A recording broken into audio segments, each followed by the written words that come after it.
She had been sitting on the front step for 40 minutes before the motorcycle came down the street. Not playing, not waiting the way children wait when they expect someone shifting weight, checking the direction they know the person will come from, running through small calculations of arrival. This was a different kind of waiting, the kind that has stopped expecting and started simply enduring, the kind that arrives after a child has tried everything she knows how to try and has run out of things to try and has arrived finally at the last available position.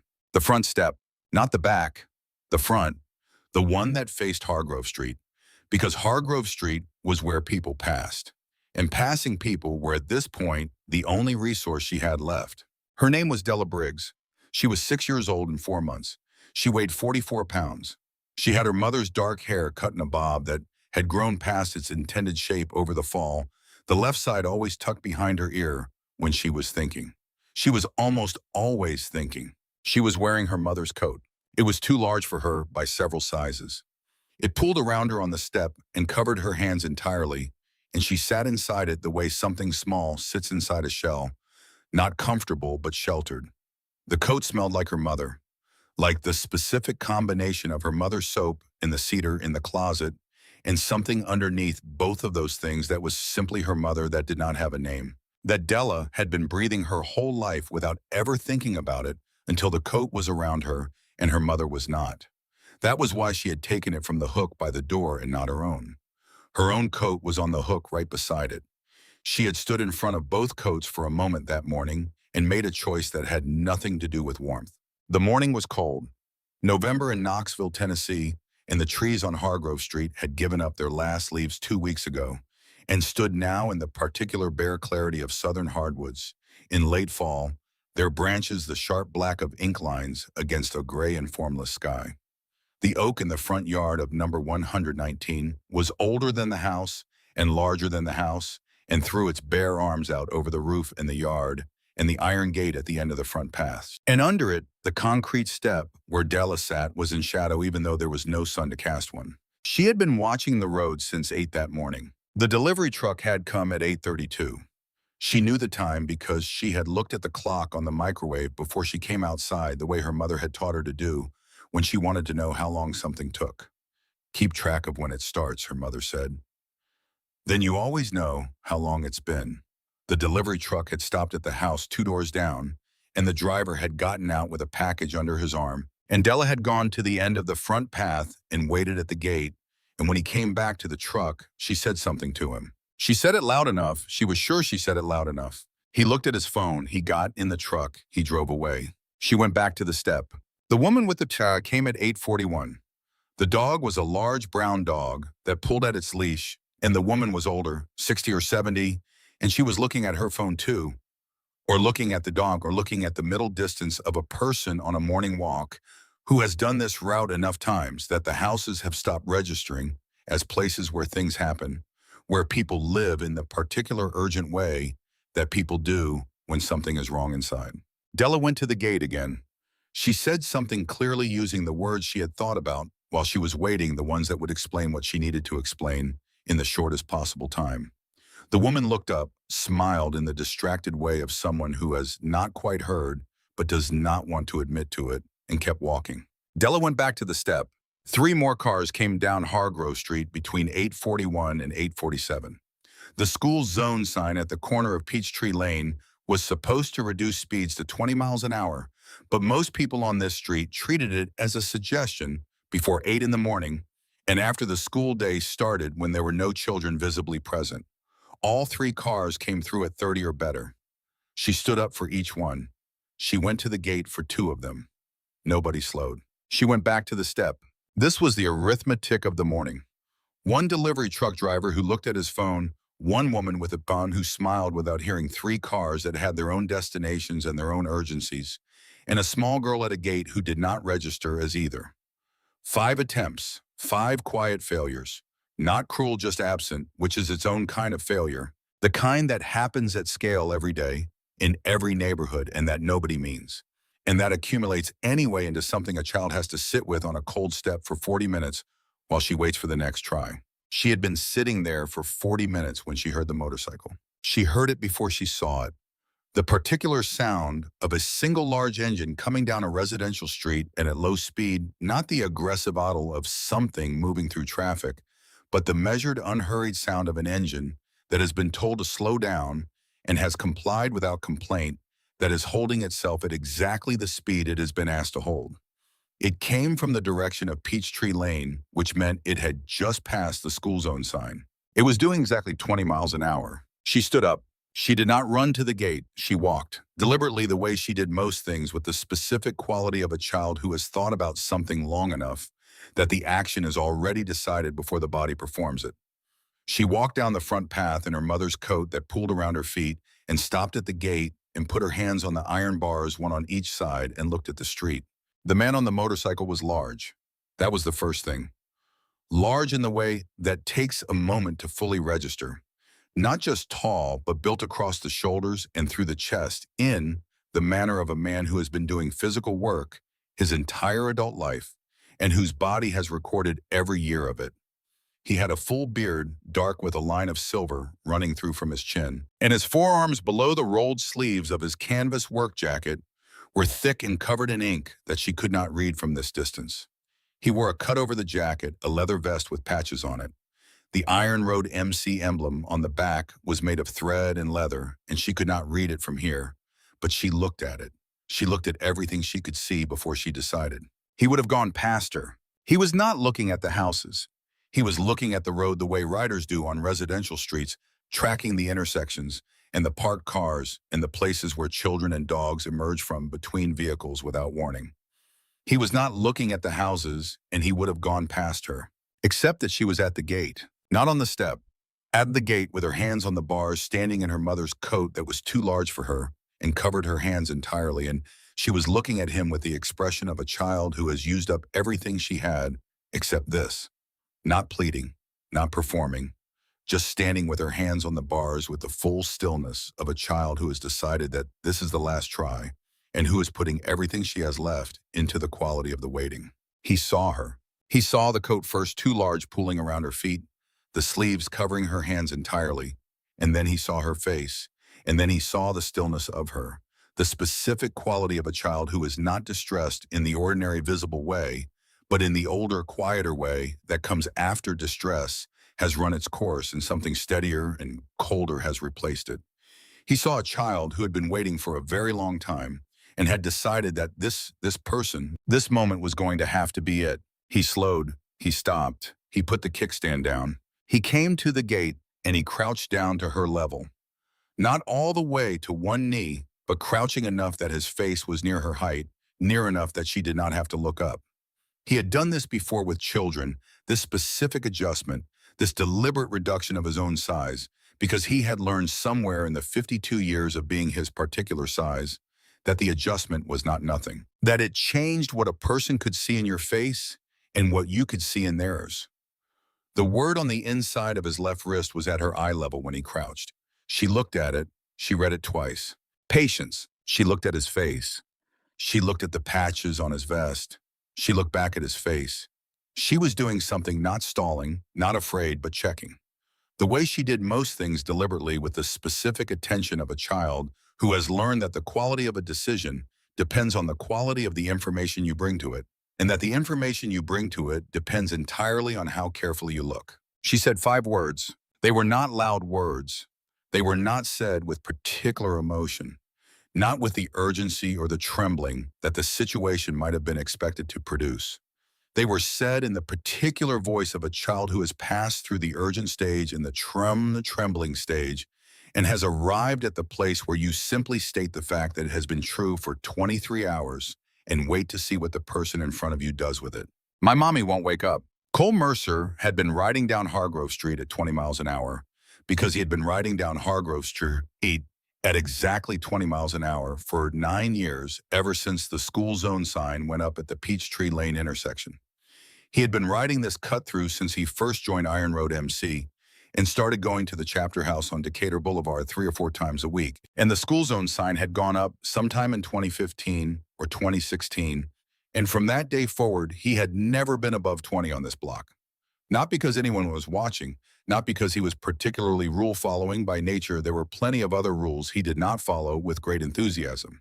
But because the sign said school zone and there were children on the street, and he was the kind of man who, having understood the reason for a thing, did the thing. Not sometimes. Every time. The same every time, which was the only way it meant anything. It was this only this that had made him slow enough to see her stand up. He heard the 5 words, and he heard what was beneath them. Not the medical information which he would piece together in the next 60 seconds. Not yet. He heard the voice of a child who had done every right thing available to her and had been failed by each of them in turn. He heard 23 hours. He heard the front step and the code in the gate and the 40 minutes in the delivery truck driver who had looked at his phone. He heard all of it in 5 words. Because some things are legible to certain people, and Cole Mercer was at 52, a man who had learned to read the things that children could not say directly. He said, "When did you wake up this morning?" She said, "6. He said, "Have you eaten?" She said, "Crackers." He said, "Is there anyone inside with you?" She said, "No." He said, "Can you take me inside?" She looked at him. She looked at the vest and the patches and the cut and the beard and the word on his wrist that she had read twice. She tilted her head slightly the left side the way she did when she was deciding something. It was not the tilt of a child who was uncertain. It was the tilt of a child who is doing a final check on a decision that is mostly already made. She said, "Okay." She turned and walked up the front path. He followed her through the gate. His name was Cole Mercer. He was 52 years old, 6'1", 229 pounds, distributed in the manner of a man who had been doing plumbing work since he was 22 and whose body showed 30 years of it. Not built for display, built for use. He had been a plumber his entire adult life. Other people's problems, other people's pipes, other people's emergencies solved with his hands in difficult spaces where the light was bad and the angles were wrong and patience was not optional. 30 years of crawling under houses and into crawl spaces and behind walls of diagnosing problems by sound and touch and the specific smell of different kinds of water damage, of fixing things correctly the first time, because doing it wrong meant coming back and doing it again, and that was time and money and the kind of professional embarrassment he had no patience for. He had been married once. The marriage had ended when he was 37 and his daughter was 4 years old. Not with cruelty, with the quiet resignation of 2 people who have tried different things and run out of different things to trombone. The world had contracted around him afterward, in the way of worlds after marriage's end, down to a size that did not feel survivable at first.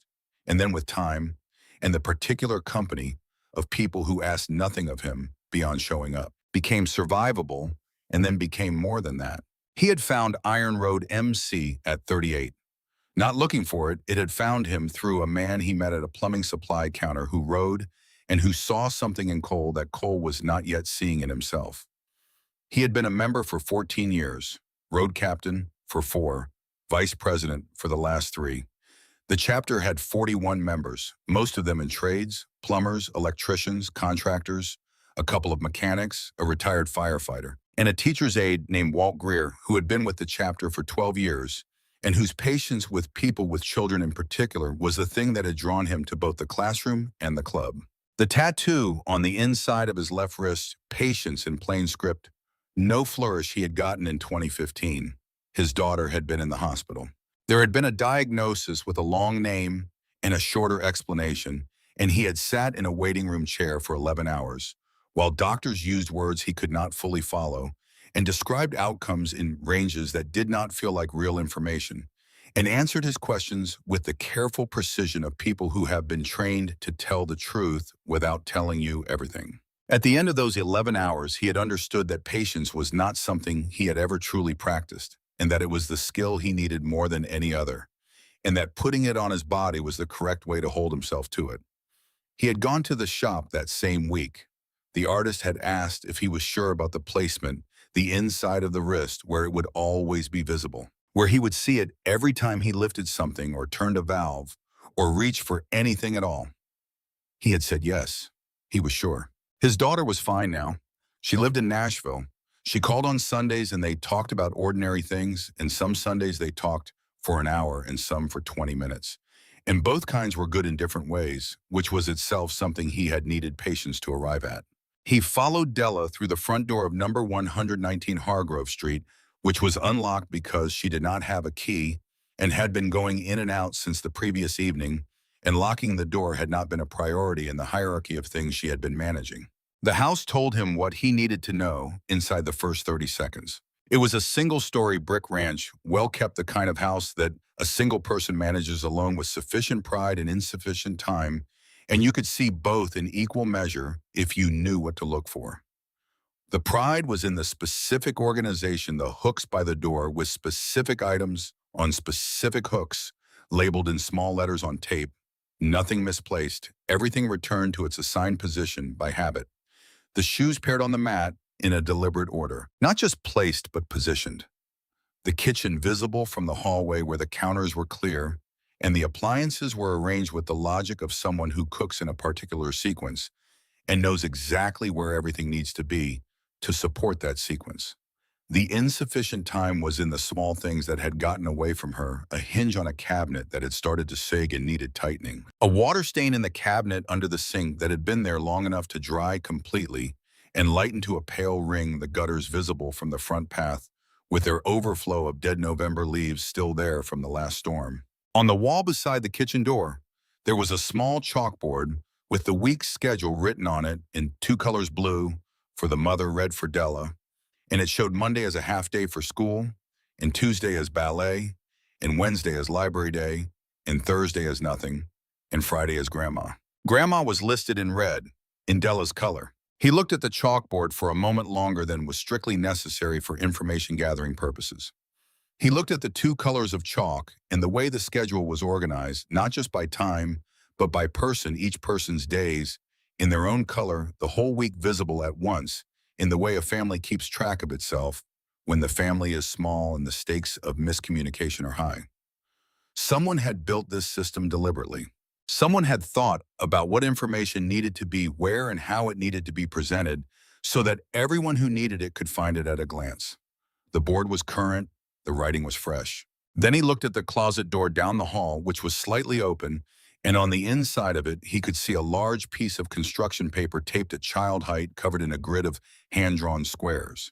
A calendar. Each square was crossed off in careful pencil except one. The last square crossed off was Sunday. Monday's square was not crossed. In Monday's square, there was a small slip of paper. He could not read it from here. He did not go to read it. He went down the hall to the bedroom. He said, "Stay here." She said, "I've already seen." He said, "I know. Stay here anyway." The bedroom door was partly open, the way it had been since the paramedics left, and he pushed it fully open and stood in the doorway and looked at the room. There was the impression of stretcher wheels in the cabin, the specific rectangular depressions of a medical gurney, the kind that do not come out of carpet easily, and that will be there for weeks. There was a glass of water on the nightstand, 3/4 full. That had been there when the paramedics arrived and had not been touched since. The room had the specific quality of a space where something medical had happened and been cleared away evident in what was missing, in the wrong kind of tidiness, the tidiness of absence rather than of care. He looked at the water glass. He looked at the impression in the carpet. He looked at the photograph on the dresser, a woman with dark hair and a 6-year-old with the same dark hair, both of them laughing at something outside the frame. The photograph had the quality of an unself-conscious moment, not posed, not arranged. Someone had caught them in the middle of something real, and they had not had time to compose themselves, and the result was more true than most photographs managed to be. He went back to the hall. Della was where he had left her. She was standing with her hands at her sides, inside the coat that was too large, and she was looking at him with the expression of a child waiting for information. She has decided she is old enough to receive honestly. There was no performance in it, no bracing, just waiting in the particular way she had been waiting all morning, not with despair, not with hope exactly, but with the steady readiness of a person who has understood that what comes next will come regardless, and the only question is how you meet it. He said, "Did they tell you where they took her?" She said, "The hospital." He said, "Which one?" She said, "I don't know." He said, "What's your grandma's name?" She said, "Grandma Ruth." He said, "What's her last name?" She thought about this for a moment. She said, "Same as Mama's. Briggs." He said, "What's your mama's first name?" She said, "June." He said, "Okay." He took out his phone. He said, "I'm going to find your grandma and your mama. Is that all right? She said yes. He said, can you show me where the crackers are? She said, why? He said, because you had crackers for breakfast and it's almost 9 in the morning and you need more than crackers. She looked at him for a moment in that same final check assessment, measuring something she would not have been able to name, but which she was very good at measuring. Then she said, there are eggs, and she went to the kitchen. He followed her. He made her eggs at June Briggs's stove with one hand, while he called the hospitals with the other. UT Medical first, and UT Medical was the one. June Briggs admitted Monday at 7:46 in the evening to the cardiac intensive care unit. The word cardiac tightened something in his chest in the specific way that word tightened in a man of 52, who had been to the funerals of men younger than himself and who understood, without having to be told explicitly, what cardiac ICU meant in terms of severity. It was not a word that left room for comfortable assumptions. He did not say the word aloud. He said, I'm calling on behalf of her daughter, Della. Can you connect me with the nursing station? He spoke to a nurse. He spoke to a charge nurse. He was transferred to a social worker named Freddie Voss, who came on the line with the particular quality of a person who has been waiting for a call. They have been dreading the slightly too fast pickup, a voice already at a different register than it would be for an ordinary Tuesday morning call. She said she's still there. And when he confirmed, yes, she's still there, she's been alone since you left at 11:30 last night. There was a silence on the other end that was not the silence of someone who had nothing to say. It was the silence of someone receiving information that has immediate and serious weight, who is already calculating what it means and what she has to do next, who is not going to spend time in the silence, but who owes it a moment. Freddie Voss said she would call Ruth immediately. She said she could have someone at the house within the hour. He said he would stay until someone arrived. He finished the eggs. He put the plate on the kitchen table in front of Della, scrambled with toast from the bread in the second drawer which he found, because the kitchen was organized by a woman who organized the way he organized plumbing layouts. Logically and without waste, everything where it should be for the person who knew the system. He poured orange juice from the carton in the refrigerator, checking first that it was fresh, that it had not been sitting open since Monday morning before everything changed. Della ate without being asked to. She ate with the focused attention of a child who is genuinely hungry, but who has been raised to eat at a table and not to rush, and there was something in watching her eat, the deliberateness of it, the small, ordinary act performed with complete normality in the middle of a morning that was not normal at all, that he found he had to look away from after a moment because the looking became more than he was ready for. He sat across from her with a cup of coffee from the machine on the counter. We had shown him the drawer with the filters and the carafe without being asked, with the directness of a child who knows where things are and sees no reason not to share that information. And he drank it and he watched her eat. And the kitchen was quiet in the way of kitchens and houses where the person who usually fills the kitchen with sound is somewhere else. He noticed things about the kitchen. The organized pantry visible through the open door.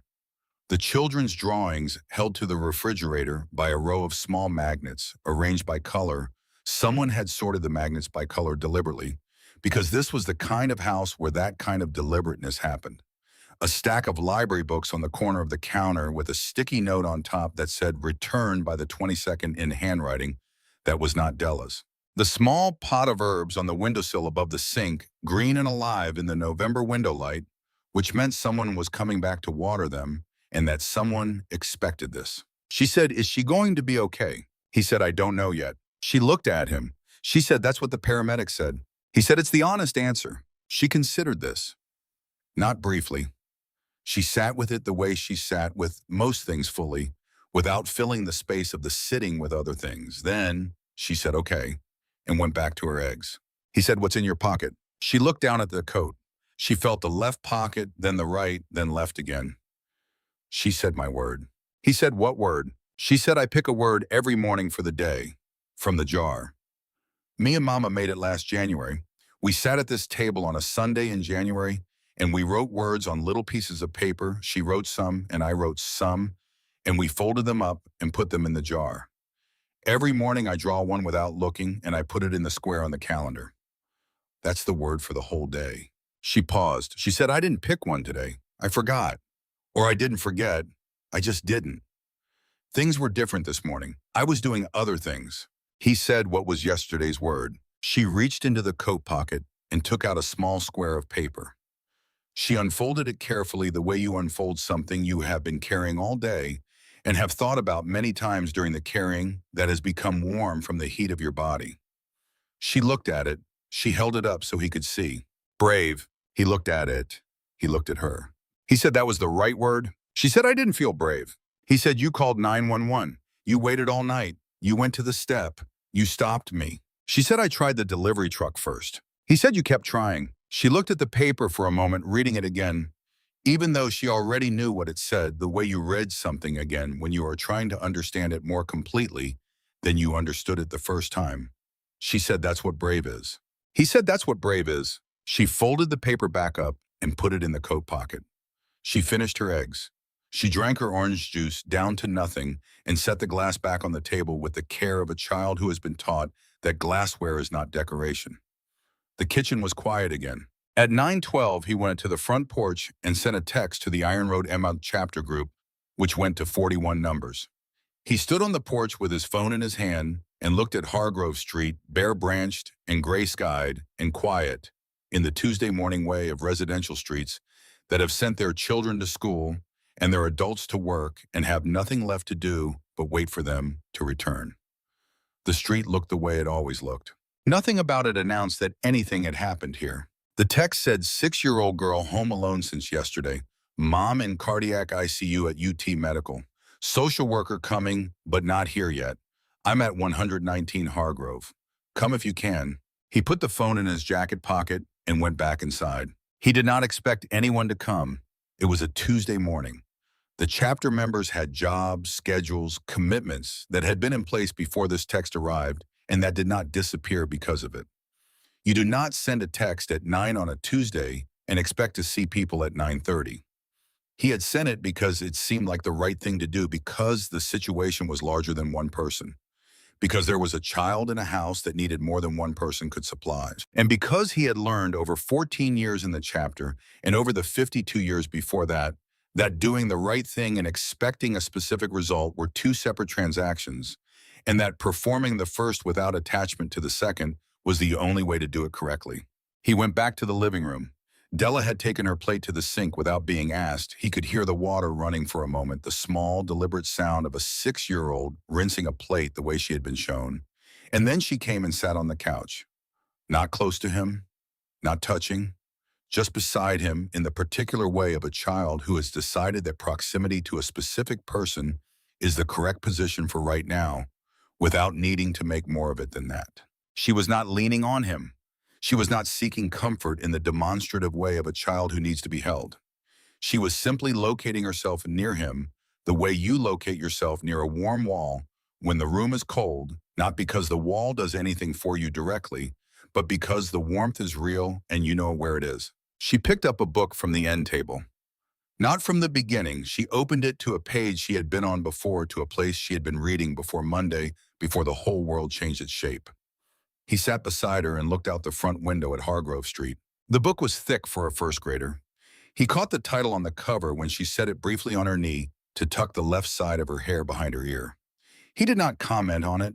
He looked at the window and at the street and at the ordinary Tuesday morning going on out there, and he listened to the sound of the house, the refrigerator running, the faint sound of a car a few streets over. The particular quality of a house that is occupied by two people who are both being quiet together in a way that has become in the last hour its own kind of presence. At 9:27, he heard the engine. He heard it before he saw it, and he recognized it before he connected it to himself, because he had not genuinely expected it. A single large engine coming down Hargrove Street at low, steady speed. He looked at the window. A motorcycle parked at the curb in front of number 119. The rider got off. He walked to the gate. It was a member named Davis Polk, 46, who ran a general contracting business in North Knoxville. The kind of business that did whatever the job required: plumbing or framing or drywall or electrical, nothing too specialized and nothing turned away.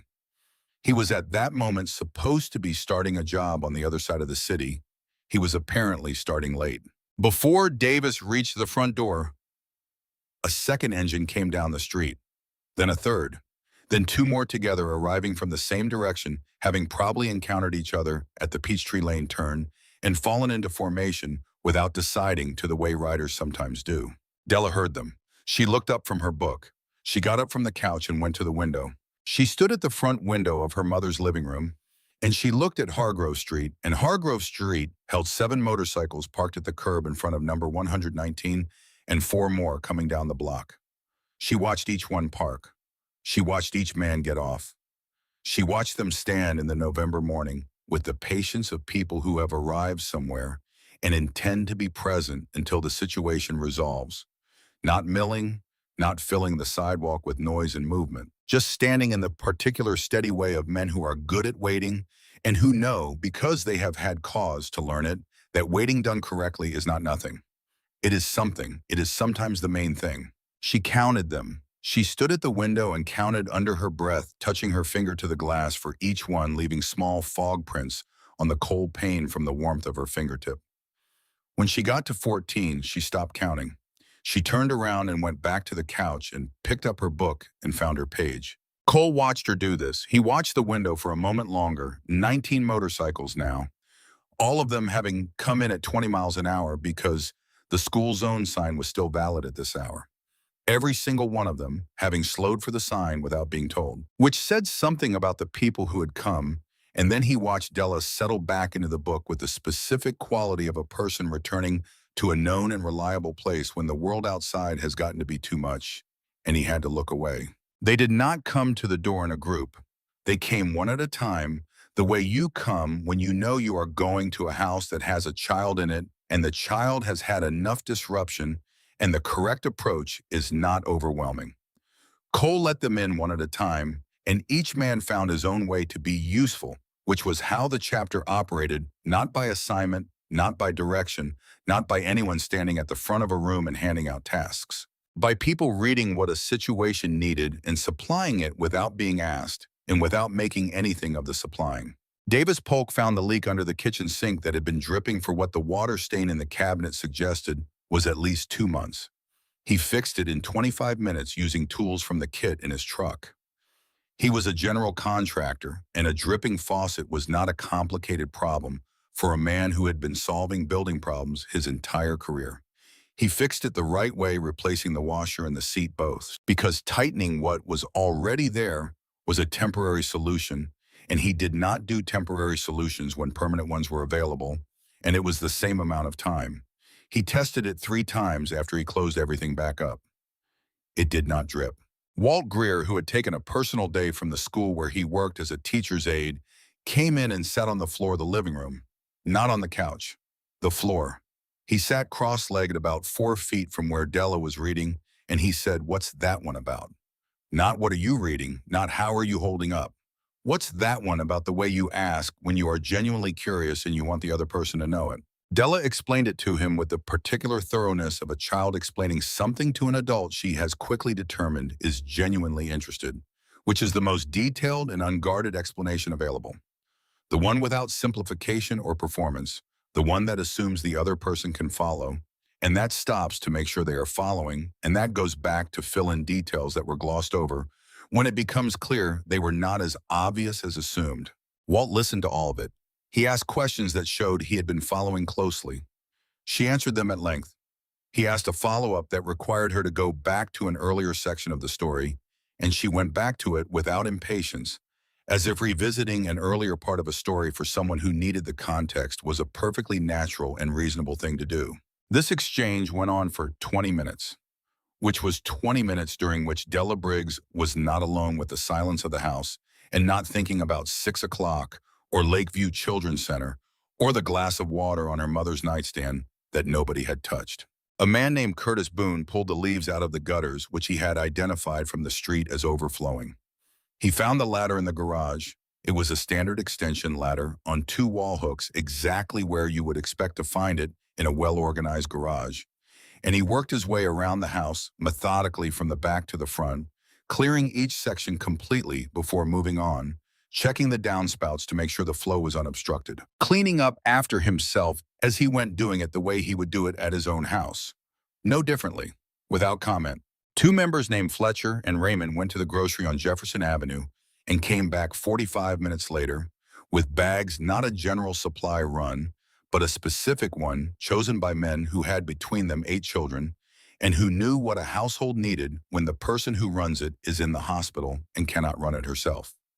Breakfast things for a week, the specific breakfast things a child would eat, not generic staples, but the particular things. Things for lunches that required minimal preparation. 3 days of dinners that a woman recovering from a cardiac event could make without standing at the stove for an hour. They had not been told what to buy. They had figured it out from the refrigerator and the pantry and from the chalkboard schedule on the wall and from the experience of knowing what families need. Cole sat at the kitchen table when Freddie Voss arrived at 10:15. She had the look of a woman who had not slept and who was not going to offer excuses about that because the excuses would not change anything about the night, and she knew it. He did not ask for any. She told him what had happened the previous evening. She had been called off the case at 11:30 by her supervisor. Not a genuine emergency, not a situation that required her specifically, she said with a particular flatness in her voice that was the controlled expression of a professional, managing the specific anger of someone who has been required to make a decision she knew was wrong in the moment she was required to make it. She had been living with that knowledge since 11:30 the previous night. She had called the neighbor, a woman named Harriet Fry, who lived 2 doors down at number 115 before she left. Harriet had confirmed she would check in through the evening. Cole said Harriet checked in at midnight. She saw Della asleep and she went home. Freddie was quiet for a moment. The specific quiet of a person who has already known something and is now hearing it confirmed by someone else, which makes it more real than it was when it was only her knowledge. Then she said, "Yes, I know." She said she would be escalating the supervisor's situation through official channels. She said it in the flat tone of someone who has already decided to do a thing and is now simply stating it as fact because stating it as fact is what makes it real and keeps her accountable to the doing of it. Cole did not say anything to that. He knew something about decisions that were already made and the difference between people who stated them and people who didn't. Then she said there was something else.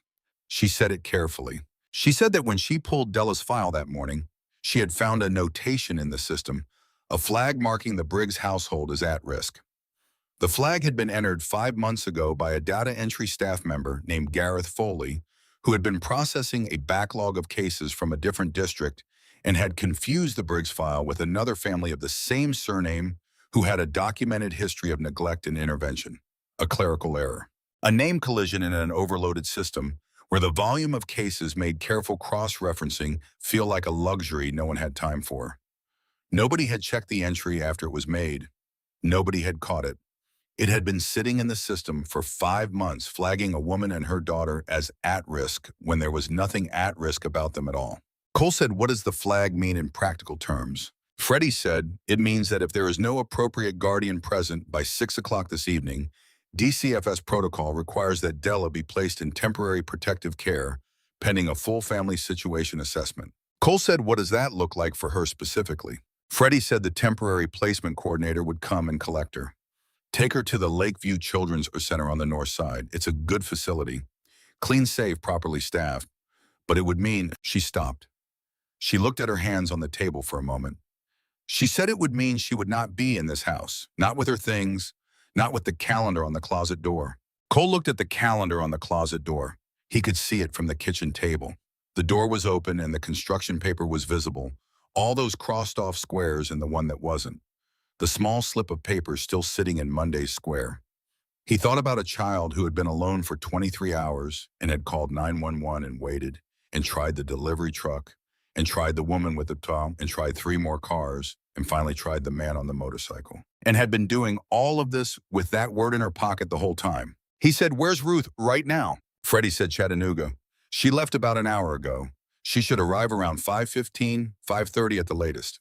Cole said, "That's inside the window." Freddie said, "Yes, as long as nothing delays her." They worked through the morning the way 2 people work through a complicated problem when they have different pieces of it and need to assemble those pieces into something coherent, methodically without wasted motion, with the kind of efficiency that comes from both people understanding what the stakes are. Freddie called the hospital social work department to make sure they had Ruth's contact information current. Cole called Ruth directly briefly to confirm she was on the road and to give her Freddie's number in case she needed it. They verified the timeline. They identified what needed to happen before 6 o'clock and in what order. They worked. Della heard some of this conversation from the living room where she was explaining her book to Walt Greer on the floor. She was not eavesdropping. She was simply in a house that was not large, and the conversation in the kitchen was not quiet, and she was a child who listened the way she read thoroughly and without announcing it. She heard some words and she assembled them into a picture. The picture was accurate enough to be useful and specific enough to be frightening. In the calm and private way that Della Briggs was frightened by things which was quietly and without showing it in the space where the thinking happened. She did not come to the kitchen doorway. She did not ask questions. She answered Walt's follow-up question about the book because it would have been strange not to, but she had stopped turning pages. That afternoon, after the light went the particular amber of late November in Tennessee, moving toward the early dark of short days after most of the chapter members had come through the house in the course of the afternoon, present, when needed, absent when not, no drama in either direction.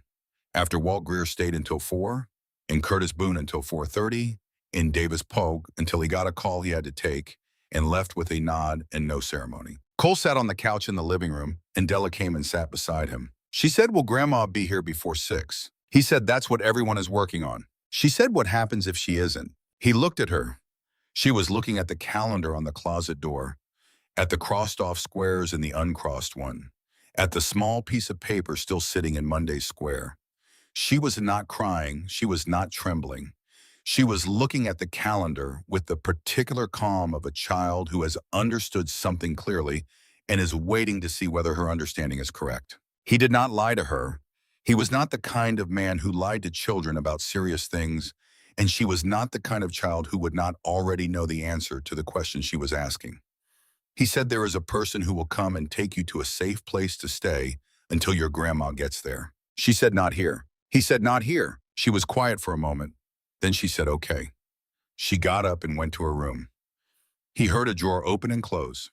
She came back with a small notebook, the kind with a cardboard cover, the kind you can find at any drugstore, the kind a child fills with things she does not want to forget, and a pencil, and she sat back down and began to write something very small in the notebook, pressing hard enough that the pencil made a faint sound against the paper. She was not crying while she wrote. She was focused in the way she was focused on most things, with the complete attention of a person for whom the task in front of them is the only task. He did not ask what she was writing. Late that afternoon, after the light had gone fully, and the street outside had gone, the particular dark of November evenings in residential neighborhoods, not the bright dark of summer, not the luminous dark of snow, just the ordinary gray dark of cold and bare tree. November, Adela got up from the couch and went to the coat rack by the door. She took her mother's coat down from the hook. She reached into the left pocket and took out the folded square of paper, the word brave, and looked at it for a moment. She held it in both hands and looked at it with the expression of someone looking at something they have been thinking about all day and are now seeing again with slightly different eyes than they had before. Then she put it back. Then she reached into the right pocket of the coat, which had been empty all day, and placed something inside it. Something small, folded from the notebook paper, pressed into the corner of the pocket. Deliberately, the way you put something somewhere when you want it to stay and to be found. She did not look at Cole while she did this. She hung the coat back on the hook. She went back to the couch. She picked up her book. She found her page. He watched all of this, and he didn't ask. He was a man who had learned over a long time and through specific situations when questions were useful and when silence was the thing that was needed. This was a moment that required silence, and he gave it to her completely. Outside Hargrove Street went on in the November quiet of a Tuesday evening. A car going slowly past the school zone sign at the intersection, lit now by the streetlight, the oak in the front yard standing in its bare and patient immensity over the house and the gate, and the step where a 6-year-old girl had sat for 40 minutes that morning and decided that the man on the motorcycle was going to have to be it. Ruth Briggs drove the way she had driven every serious mile of her life, both hands on the wheel, body forward, eyes on the road, with the full attention of a woman who understood that the road required it and that the road was not interested in excuses. She was 68 years old, and she had been a certain kind of woman her entire life, the kind who does not fall apart in front of other people, who saves that for the private moments after the crisis has passed, and the people who needed her to hold together no longer need her to hold together.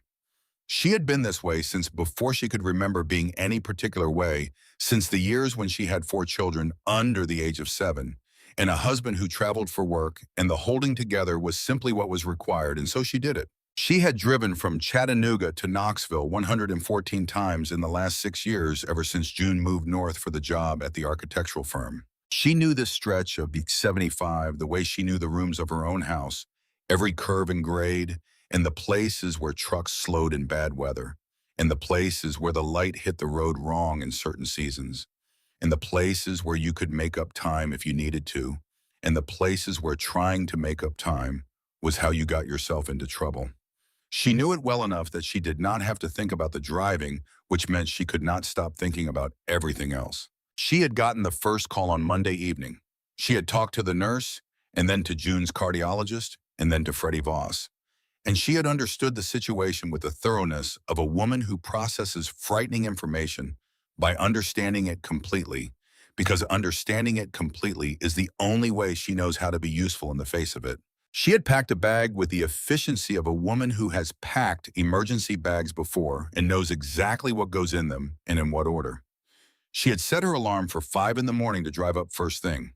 She had sat up in the dark after the alarm went off for a few minutes before she got out of bed, doing nothing but sitting in the specific way of someone who needs a moment before the doing begins. The second call had come at 9:45 Tuesday morning from a number she did not recognize. A man named Cole Mercer, steady-voiced, who said he was with Della right now at the house, and that Della had been alone since 11:30 the night before.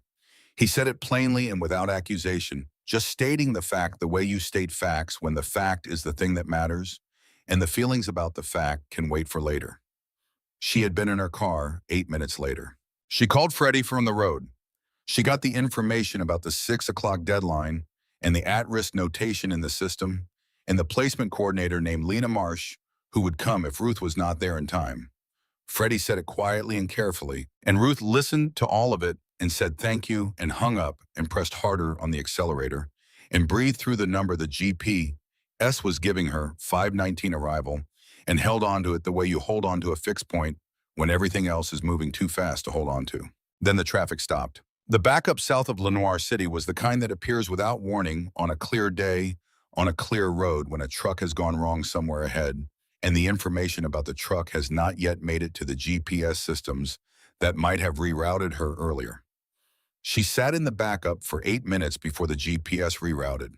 She took the new route and found different traffic after 4 miles, and the GPS rerouted again. The estimated arrival time moved from 5:19 to 5:41 to 5:58, and she called Cole Mercer and said, "I'm in traffic south of Lenoir City.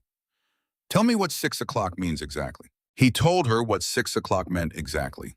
He told her about Lena Marsh and the Lakeview Children's Center, and he told her in the same plain, steady voice that made the information worse and better at the same time worse because it was real and specific, better because the person giving it to her was not softening. It was not adding the comforting words that make information sound less real than it is. She said, "I will be there." He said, "I know." She said, "Is Della all right?" He was quiet for a moment, a considered pause, the pause of a man choosing the accurate words rather than the reassuring ones. He said, "She's the bravest kid I've ever seen." Ruth said nothing to that. There was nothing to say to it. She watched the brake lights ahead of her, and she thought about a 6-year-old girl in a coat too large for her sitting on a front step for 40 minutes and trying every person who went past and not stopping trying. And she kept both hands on the wheel, and she did not fall apart because falling apart was for later, and this was now and now required her full attention. The traffic cleared at 4:53. She did not look at the GPS again. She knew these roads. She did not need the GPS to tell her how to make up 12 minutes on a stretch of road she had driven 114 times. She made the turns she knew to make, and she went the speed that was the fastest safe speed on each section of road. And she did not go faster than that because arriving was the requirement and arriving intact was the requirement. And she was a woman who knew the difference between hurrying and recklessness. Back in the house on Hargrove Street, Cole had not told Della about the traffic. He had taken the call from Ruth on the front porch, standing with his back to the window, so that she could not read his face through the glass if she looked up from her book. He had listened to Ruth tell him the arrival time had moved, and he had said what he said, I know, and he meant it, though he was not entirely certain where the certainty came from. Only that Ruth's voice had the quality of a woman who would do what she said she would do, and he had stood on the porch for a moment after the call ended, looking at Hargrove Street, doing the arithmetic one more time. 5:58, 6 o'clock, 2 minutes. He went back inside and he sat on the couch and he looked at the clock on the cable box 5:03, and he thought about the things he could do and the things that doing them would actually accomplish. And the gap between those two considerations was large enough that he sat with most of the thinking without performing any of the doing. Ruth was on the road. She knew what the situation was. She was driving as hard as she could safely drive. Nothing he did from this couch was going to change the distance between her car and this address. The only thing he could do was be here. So he was here. Della had put down her book at some point after 5. She had been holding it and looking at the pages, which was not quite reading in the way that not quite reading and reading can look very similar from across a room. She set it on the cushion beside her, and she looked at the calendar on the closet door. She said, "Can I draw a word?" He said, "Of course." She got the jar from her room, the mason jar, with a piece of paper rubber banded over the top. A small hole cut in the center, just large enough for a hand, without looking at what you were drawing, and she stood in front of the closet door, and she reached into the jar without looking, and she pulled out a folded square. She unfolded it, she read it, she folded it back up and held it without showing him. She said, "I'm going to put it in Tuesday's square, but I'm not going to look at it until tonight. That's the rule. You draw it in the morning and you don't look at it again until you cross off the day at bedtime." He said, "Sounds right." She said, "I know today isn't the morning, but it's the first time I've drawn one today, so it counts." He said, "It counts." She put the square in Tuesday's box on the calendar. She put the jar back in her room and came back and sat on the couch and picked up her book and held it. He looked at the clock. 5:17. He sent one text, not to the full chapter group, to 9 specific numbers. Men who he knew were done with their work days or close to it, men who lived within 15 minutes of Hargrove Street. He kept the text short, 119 Hargrove. "Come if you can, bring it down low and slow." He put the phone in his pocket. At 5:31, he heard the first engine on the street, then a second. He did not get up to look. He sat on the couch beside Della, and he listened to the engines coming down Hargrove Street at 20 miles an hour, one after another, the way he would have listened to rain coming in from the west, something arriving that he had not caused and could not control, and that was nonetheless exactly what the situation called for. He thought that of all the things that had happened today, this was the one that was hardest to explain to someone who had not been in the chapter long enough to understand how it worked, that you sent a text with no explanation, and people came not because they had been told what to do, but because they had read what little was there and understood what was needed and had come to supply it. Not every time, not always, but enough times, and this was one of them. Della heard the engines. She looked up from her book. She looked at the front window. Outside through the glass, the shapes of motorcycles at the curb were visible in the last of the November afternoon light, the chrome catching what remained of the day's light, the silhouettes of men standing in the particular steady way of people who have arrived somewhere and intend to be there until the situation resolves. She counted them. She counted 9 motorcycles. She counted a 10th arriving. She counted the dark sedan parked across the street with its engine running, a shape in the driver's seat. She said, "Who is that in the car across the street?" He said, "That is a person from the county. She came in case your grandma was late." Della looked at the sedan for a long moment. Then she said, "Is she going to take me somewhere?" He said, "Only if your grandma doesn't get here in time. And your grandma is on her way right now." She looked at the clock on the cable box. 5:38. She looked at the sedan. She looked at the motorcycles. She said, "Why did they come back?" "Some of them were here this morning." He said, "Because that's what they do." She said, "They don't know me." He said, "They know enough." She was quiet. She went back to her book, or to holding it.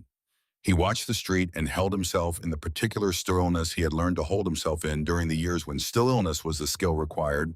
And he watched the clock, and at 5:51, his phone buzzed. A text from Ruth's number. Turning on to Jefferson now. He let out a breath he had not been aware he was holding. He sat still and he waited. And at 5:54, a blue Subaru rode Dusty, the color of reliability, rather than beauty, the car of a woman who drove it somewhere serious regularly and knew every sound it made, came down Hargrove Street and stopped in front of number 119. A woman got out. She was 68 years old and she had driven 114 miles in traffic that should have taken an hour and 40 minutes and had taken 2 hours and 9 minutes. And she came through the gate at number 119 with a rolling suitcase in the face of a woman who has held herself together for an entire drive. Because holding herself together was what the drive required, and who will do whatever comes after that in private. In the specific way of women who understand the difference between what the moment requires and what you do when the moment is over. Della heard the gate. She heard the specific sound of that gate, which she had been hearing her whole life, which had the small creak of a gate that has been opened and closed thousands of times and has settled into the precise sound of this gate and no other. She put her book down on the couch cushion, bookmark in place, and she stood up and she went to the front door and she opened it. Ruth was on the step. They looked at each other for 1 second, the grandmother who had been driving since 3:45 and the granddaughter who had been alone since 11:30 the previous night. And then Ruth put the suitcase down and she came through the door and she held Della. Della held back. She did not make a sound.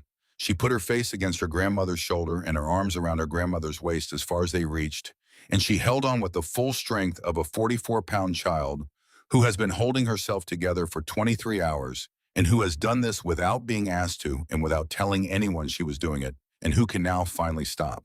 Ruth made a sound that was not a word, the sound that comes from somewhere older than language. When something you were afraid was lost turns out to still be there, still whole, still in one piece, still itself.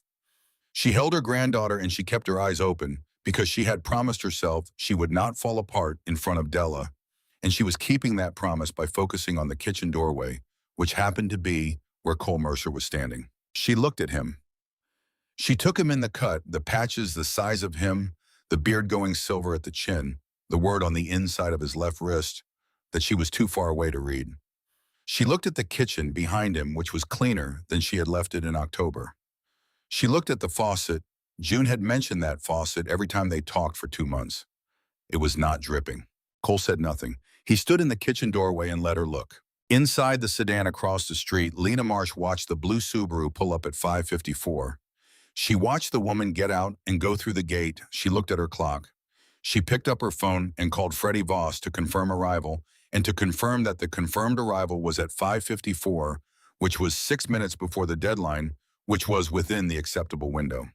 She said all of this in the flat, professional tone of a woman who is confirming a fact and noting it for the record. Freddie said thank you. Lena closed the file. She started the car and pulled away from the curb and turned at the Peachtree Lane intersection and disappeared. Cole watched the sedan go, the taillights at the intersection, then the intersection empty again. Then he looked back at Ruth and Della in the front hall. Eventually, Ruth stood up straight. She kept one hand on Della's shoulder, not holding her in place, just maintaining contact the hand of a person who has been too far away for too long and is not ready to stop being close. She looked at Cole and she said, "You're the one she stopped." He said, "She stopped me." Ruth said she called me from the hospital, from the kitchen landline. She told me the word today was brave. She paused. She said she was on the phone for 37 seconds. I know because I looked at the call length after 37 seconds. She said what she said, and then she said, "I have to go now," and she hung up. He looked at Della. Della was looking at him with the expression of a child who has said something specific to a specific person and is watching to see whether it landed the way she intended it to land.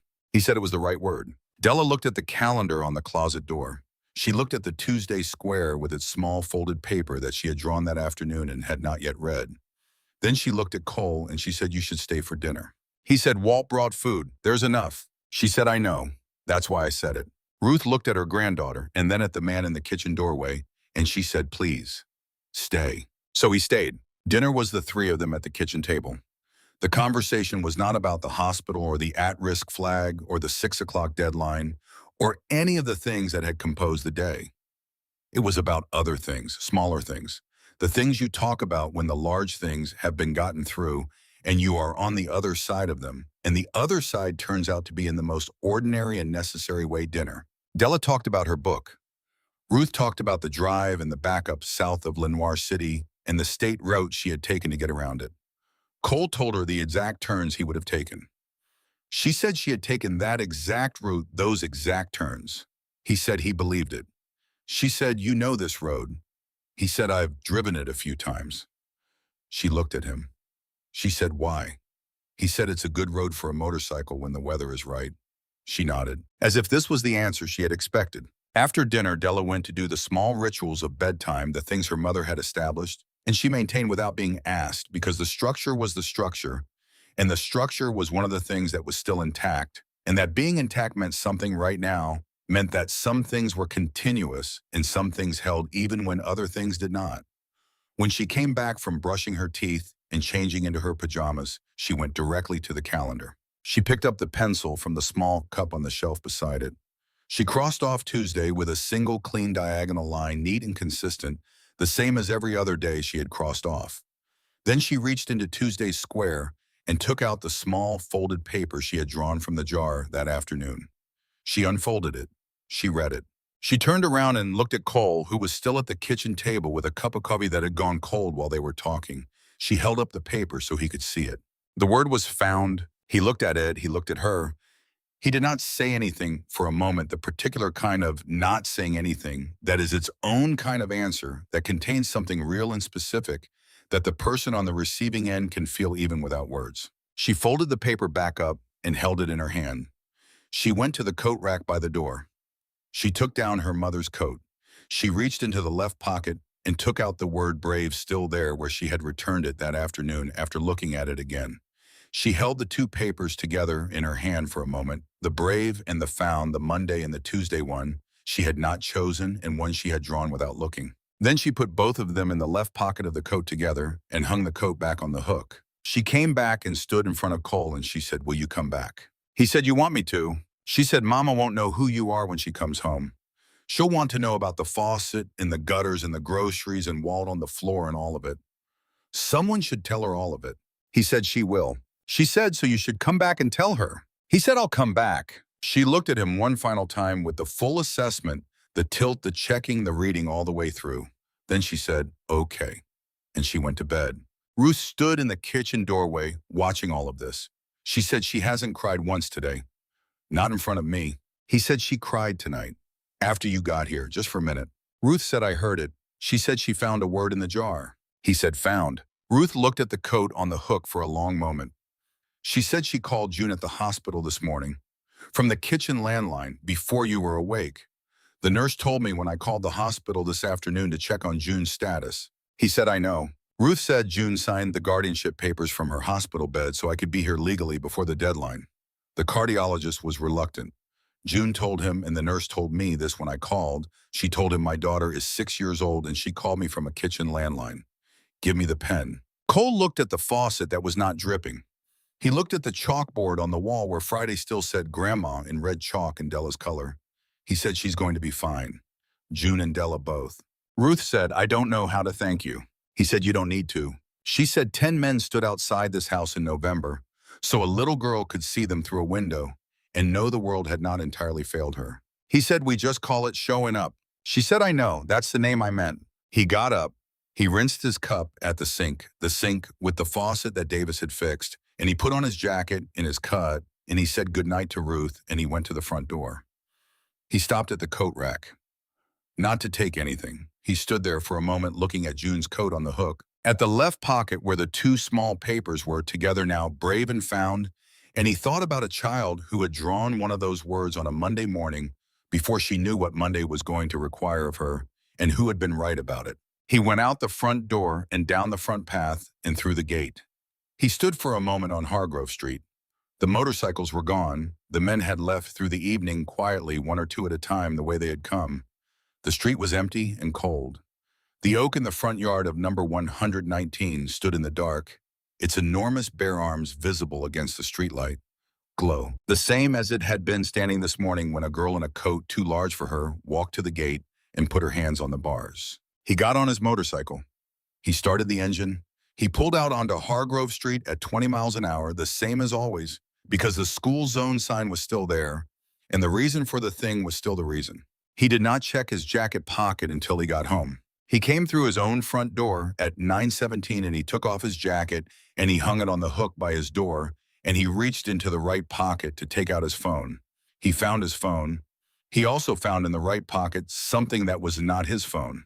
A small piece of paper. The edge was rough in the specific way of paper torn from a notebook. With a cardboard cover, he recognized the texture of it, the slight roughness that was different from regular paper. The roughness he associated now with the small notebook she had taken from her room that afternoon. Folded twice, he unfolded it. The writing was in pencil, pressed hard, small and careful, and entirely legible, because Della Briggs could write the way she could read, which was with precision and without waste. It said, "Thank you for going 20." He stood in his front hallway for a long time. The jacket was still in his hand. The piece of paper was in his other hand, and he stood there the way a man stands when he has been handed something that is much larger than its size and is trying to find the right place inside himself to put it. He went to the kitchen. He sat down at his table. He set the piece of paper on the table in front of him, and he looked at it, and he thought about a school zone sign that had been there since 2015 or 2016, and a girl who had been standing at a gate with her hands on the bars and the expression of a child who has arrived at the last available thing and is deciding whether it is enough. He thought about the specific arithmetic of the thing 20 miles an hour, not 25, not even 22, and what that specific number had made possible. 1 hour, one sign, one man who had decided 9 years ago that having understood the reason for a thing meant doing the thing and had done it every time since, without exception. He thought about the word on his wrist. He did not call anyone. He did not send any texts. He sat at his kitchen table with a piece of paper the size of a bookmark in the November night outside his windows, and he stayed there until the coffee he eventually made had gone cold because some things deserve more than a moment, and he was above most other things a patient man. The piece of paper stayed on his kitchen table for 3 days. He did not frame it. He did not put it somewhere special or deliberate.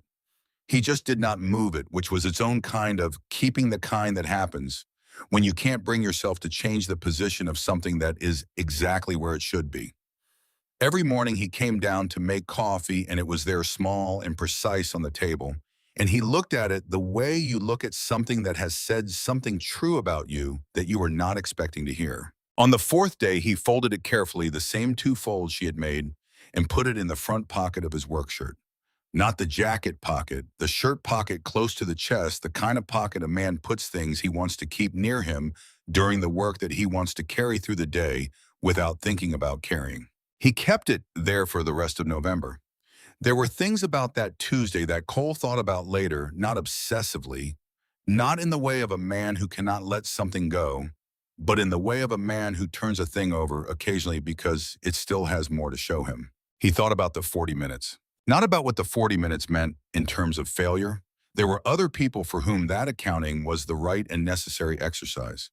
He thought about what the 40 minutes revealed about Della specifically, because a different child might have stopped after the delivery truck driver.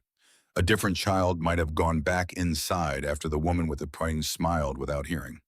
A different child might have tried the 3rd car and not the 4th. There was nothing required in the trying, nothing that obligated her to keep going. She had already done everything she was supposed to do. She had called 911. She had waited through the night. She had done the right things in the right order. And then she had done something more than the right things. She had done the thing that was past the right things, the extra try, the one more try, the return to the gate when there was no particular reason to believe the gate would be any more useful than it had been the last time. He thought about that. The specific shape of that kind of courage, not the dramatic kind, not the kind that announces itself, but the quiet, repeated kind, the kind that keeps getting up from the step and walking back down the front path and putting its hands on the bars of the iron gate one more time, because one more time is still available. And available means try. He thought about the words she had drawn from the jar on Monday morning. He thought about her mother sitting at that table in January with a small girl and folding up pieces of paper and writing words on them. Not random words, not any words, but specific words chosen by 2 people who were thinking about days and what days require of you. He thought about the fact that the word brave was in that jar because someone had put it there, had thought it was a word worth having available, had written it down and folded it up and put it in the jar so that on a random morning in an unpredictable future, it might come out and be the word for the day. He thought about the specific randomness of it, that Della could have drawn any of the other words in that jar on Monday morning, that she had drawn brave, that she had drawn it before she knew what Monday was going to require of her, which meant she was carrying it when the requirement arrived. He was not a particularly superstitious man. He did not reach for meaning in coincidences as a rule.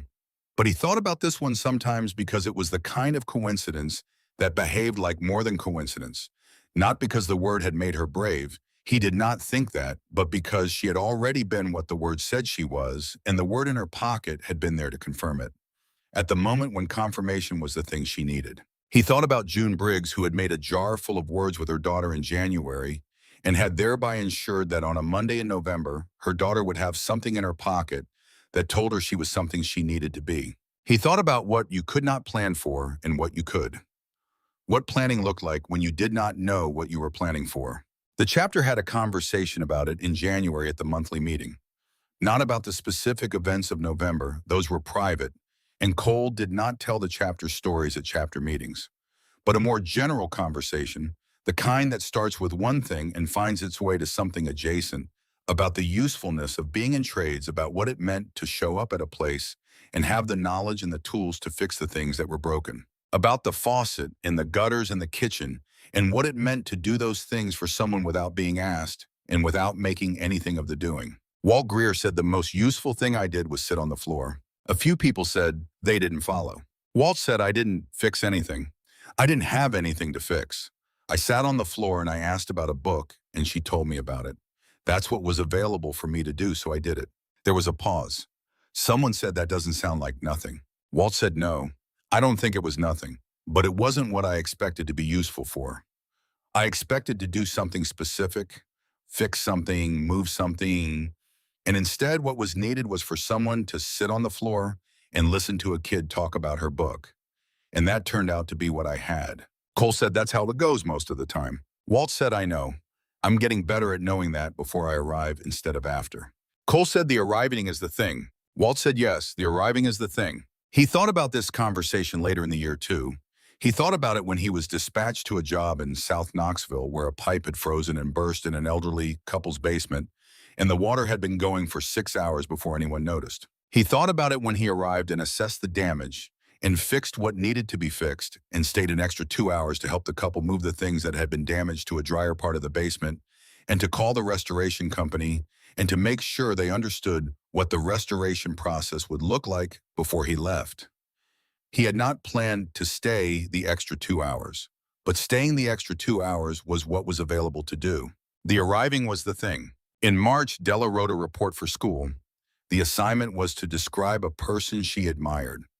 She wrote about her mother, about the galleon and the calendar and the 2 colors of chalk, and the specific way her mother had organized the kitchen so that everything had a place and the place was logical, and once you knew the place, you never had to look for anything. She wrote about the chalkboard schedule and why having the schedule visible made the week feel manageable instead of unpredictable. She wrote about the library books and the sticky notes and the herbs on the windowsill. She showed it to Cole when he came for dinner in March. The first dinner he came for, the one June had invited him to, on the phone, with the same directness her daughter had, saying, "We would like you to come. Please come on the 14th. He read the report at the kitchen table. He read it all the way through. Then he put it down and looked at Della across the table. He said, "This is very good." She said, "My teacher said it was very detailed." He said, "It is." She said most people wrote about someone famous. She said, "I was the only one who wrote about my mom." He said, "Your mom seemed like the right choice." She said she was the right choice. I thought about other people. I thought about writing about you, but then I thought my mom built the system that made everything possible. The jar and the calendar and the knowing where the filters are. So she was the right choice. He said she was the right choice. She said, "I told her that." She cried, "The other kind." He said, "I know, the other kind." June came in from the back bedroom where she had been on a work call, and she looked at the 2 of them at the kitchen table and she said, "Are you reading the report?" He said, "I am." She said, "It's very good." He said, "It is." She said she wrote it all herself. I didn't help. I wasn't allowed to read it until after she turned it in. Della said that's the rule. It's your report, not anyone else's. June sat down at the table and had looked at the report, and then at her daughter, and then at Cole. She said she told me she thought about writing about you. He said she told me she chose you instead because you built the system. June looked at her daughter. She said the system. Della said the jar and the calendar and the chalkboard and all of it. That's a system. You built it so we could keep track of the days and the words and what we were doing. That's the system. June was quiet for a moment. She said I built it because I wanted to. Because I wanted you to grow up knowing that days have words in them. That there is always a word for a day if you look for one. Della said, and I wanted to write about that. June said, I know. Della said, and also the faucet wasn't in the report, but I thought about putting it in. June said the faucet. Della said Davis fixed it, without being asked. That's part of the system too. The system of people who show up and fix things because that's what they have to give. June looked at Cole. Cole looked at the table. June looked at her daughter, and she did not say anything for a moment, in the particular way of a person who has too many things to say and is selecting carefully. She said yes, that's part of the system too. Della said I might write a different report about that system later, when I have more information. June said that seems right. Della said I need to keep paying attention first. Cole said that sounds like the right order. Della looked at him. She said I'm going to write about 20 miles an hour in that report. He said, is that so? She said because it's the most important part of the whole story. I've thought about it many times, and I think it's the most important part. Not the eggs or the groceries or even the faucet. 20 miles an hour, 9 years of 20 miles an hour. That's the part I want to understand completely before I write about it. He said, what do you understand about it so far? She thought about this with the full attention she gave most things. She said, I understand that you did it because of the sign, not because someone was watching, not because you thought something was going to happen, just because the sign was there and the reason for the sign was real, and so you did it. He said, that's right. She said, and I understand that if you had not done it for 9 years, you would not have been doing it on that specific Tuesday. It only worked because it was every time, not just sometimes. He said, that's right. She said, what I don't understand yet is how a person decides to do something every time instead of just sometimes, because sometimes feels easier and sometimes feels like enough. He said it is easier. She said, so how do you decide? He looked at the word on his wrist. He said, I decided a long time ago that for certain things every time was the only way that made sense. Because every time is the only way you can be sure. And being sure matters for certain things more than it matters for other things. She said, which things? He said things where the reason is real. Where the reason is about someone getting hurt if you don't. Where the reason isn't about following a rule because the rule exists, but about protecting something that is worth protecting. She was quiet for a moment. Then she said, children. He said, yes, among other things. She said, I'm going to put that in the report. He said, all right. She said, I'm going to need you to say it again more slowly when I have my notebook. He said, I can do that. June listened to all of this from across the kitchen table. She did not say anything. She looked at her daughter and she looked at Cole and she looked at the report on the table with its careful pencil writing about the system she had built without knowing it was a system. And she thought about January and the Sunday afternoon at this table when she and Della had folded up pieces of paper and put words in a jar, all those words, one of which was brave. She thought about brave in the left pocket of the coat on the hook by the door. She thought about found folded next to it. She thought about everything a word carries when you have needed it on the right day. Outside Hargrove Street went on in the marchway of residential streets in late winter. Moving towards spring, not quite warm enough, yet not quite bare anymore. The first hints of green at the tips of the oak branches visible from the kitchen window. The street going about its ordinary afternoon business of people coming home and children on bikes and the school zone sign at the Peachtree Lane intersection doing its quiet, reliable, unremarkable work. Cole looked at the window. He thought about April. He thought about riding down Hargrove Street in April at 20 miles an hour, and the oak being green and the step being empty, and all of that being exactly right, being the precise thing you want, a step to be empty, because the person who needed to be there has been found empty, because the world held empty in the way of a step that has nothing urgent to report. He thought about that and about the piece of paper in his shirt pocket, and about 9 years of 20 miles an hour, and about the way some things are only possible because they have always been true, and not just sometimes. He thought the arriving is the thing. Then Della said, should we eat? And June said, yes, let's eat. And the kitchen went about its ordinary dinner business. in the ordinary way of kitchens, in houses where the people who live in them are where they are supposed to be. On the sixth day after June was admitted, Cole went to visit her at UT Medical. He had asked Ruth by text whether it would be appropriate, and Ruth had called him back. Not texted, called, which told him something about the kind of woman she was, and said that June had been asking to meet him since Tuesday, and that the answer was yes, and she would tell June he was coming. He brought nothing. He almost brought flowers and then did not, because flowers were for people who were getting better in a straightforward way, and June's situation was more complicated than that, and he did not want to bring something that assumed something it did not know. He drove to UT Medical and parked and found the cardiac ICU and was shown to the room by a nurse who said, "She's been waiting for you," which was a thing nurses said and might or might not mean anything, and which he decided to take at face value. June Briggs was 31 years old and she was small, which he had not known from the house but understood immediately from the photograph on the dresser. She had Della's dark hair, or rather Della had hers, and she was sitting up in the hospital bed with the alertness of a person who has been horizontal for nearly a week and who has decided that alertness is the thing she has available and she intends to use it fully. She looked at him when he came in the door with the same assessment he recognized from her daughter, the full inventory top to bottom, thorough and unsentimental and genuinely curious, concluding with the word on the inside of his left wrist, which she read from across the room. She said, "Patience." He said, "Yes." She said, "Della told me about that. She said she read it twice." He said, "She did. I watched her do it." June said, "Sit down, please. I have many questions and the doctors keep telling me not to exert myself.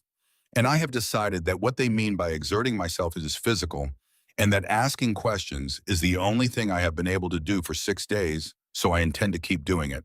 He sat down. She asked him everything, not tearfully, not with the trembling gratitude he might have expected, and that would have been entirely earned in the precise sequential way of a woman who processes things by understanding them completely, because she is an architect by profession and training, and she has spent her professional life understanding things by learning their structure. And the structure of what happened to her daughter on Monday and Tuesday is the thing she needs most right now to understand. She asked about the timeline. She asked what Della had said when she first stopped him word for word as best he could remember. She asked whether Della had seemed frightened. He said no, not in the ordinary way. She said that sounds like her. She asked about the eggs and who had made them and whether Della had eaten all of it. She asked what each member had done when they arrived in what order. She asked about the faucet specifically. She had been meaning to fix that faucet since September and had not gotten to it, and the fact that it had been fixed by a stranger who came to help her daughter while she was unconscious in a hospital bed was the kind of specific information that required full understanding to hold correctly. He answered all of it.